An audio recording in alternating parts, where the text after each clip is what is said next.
Hello President Gupta, council members, and the rest of you there at UCSD. I am sure you must be very tired and overwhelmed by now, and I really appreciate this opportunity to tell you about my perspective as a Jewish Californian who cares about the rights and the security and peace for all people in Israel-Palestine.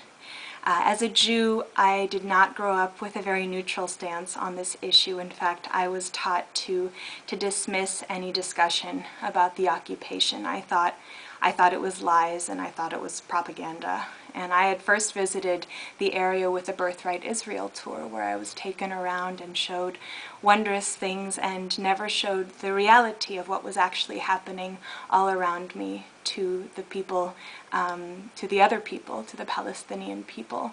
And honestly, if I had stopped there and never gone beyond to do some more research, I would probably be there tonight speaking on behalf of Tritons for Israel, because I felt that way, the same way that they do. I understand where they're coming from because that's where I used to come from. And then I did some research. I went back to the area to learn more about the other population living there, the Palestinians, and what I found really horrified me. I found a situation of segregation where there are two populations living in the West Bank. There are Jewish Israelis and there are Palestinians who are either Muslim or Christian for the most part, and they have to use separate roads. There's one kind of road if you're Jewish living there and one kind of road if you're Christian or you're Muslim living there.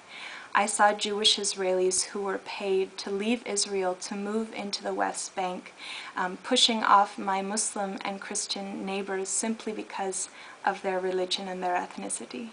I saw my friend Mohammed's home that was bulldozed in front of his family's eyes, replaced by free housing for Jewish Israelis who were willing to move there. And I visited a Palestinian village of Wadi Kana that had been intentionally covered in raw sewage, forcing inhabitants to leave and clearing the surrounding area for settlement only by Jewish Israelis. I comforted my friend Dawood, whose 6-month-old son Khalid died in his arms of an asthma attack, something preventable had they been able to get to the hospital, but they were stopped over and over and over and over again at checkpoints, and soldiers told them simply, you can't cross simply because you're Palestinian. I met students who watched their own families torn to shreds by missiles and bombs dropped from F-16s that were provided by United Technologies, or machine guns attached to Apache helicopters provided by GE. And as a Jew, I am deeply upset about what's going on. It so fundamentally violates the basic principles of social justice in Judaism. When people talk about this discussion as somehow targeting Jews and Judaism, it doesn't make any sense. There's nothing Jewish about occupation. There's nothing Jewish about human rights violations, and there's nothing anti-Jewish about speaking out about these things, about examining these practices, and to conflate criticism of human rights violations with criticism of Judaism is in itself an offensive and a very dangerous mistake to make. I'm also troubled that this bill is being dismissed as divisive because it's somehow controversial. Since when are human rights controversial?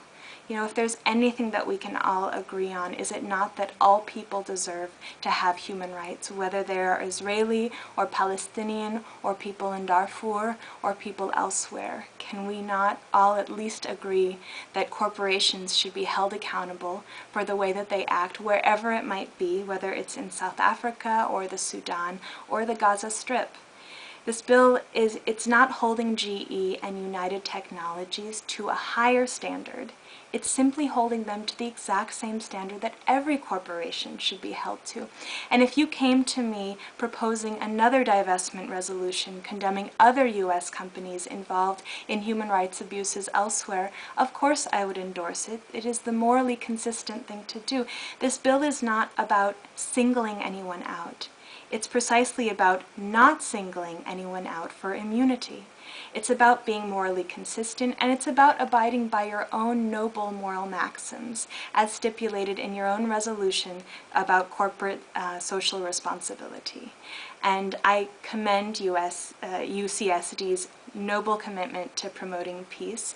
I commend your public commitment to playing a role in concurrent world events. And I'm proud, as a Californian, of what you've done and what you continue to do. I'm inspired by your legacy of social responsibility and divestment from apartheid South Africa, from tobacco companies, from companies profiting off of killings in Darfur. And tonight, I hope that you will continue that legacy by abstaining from investing in companies that are providing weapons used against a civilian population and perpetuating the conflict. These things have meant a collective tragedy for the Palestinian people, and as I talked about before, they are destructive to Judaism itself. To invest in these companies is perpetuating the conflict. It is not neutral. It's on the contrary, and I know that it's tempting to not want to get involved, to abstain from this vote or to vote against it even. But if you pay tuition at UCSD, you are already involved precisely because of these investments.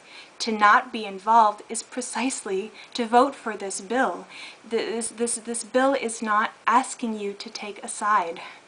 It is asking you to end your current support for one side. And if you abstain or you vote to stay invested in GE and United Technologies tonight, then you have taken a side.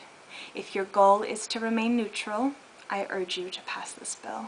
If you believe in accountability and social responsibility, I urge you to pass this bill.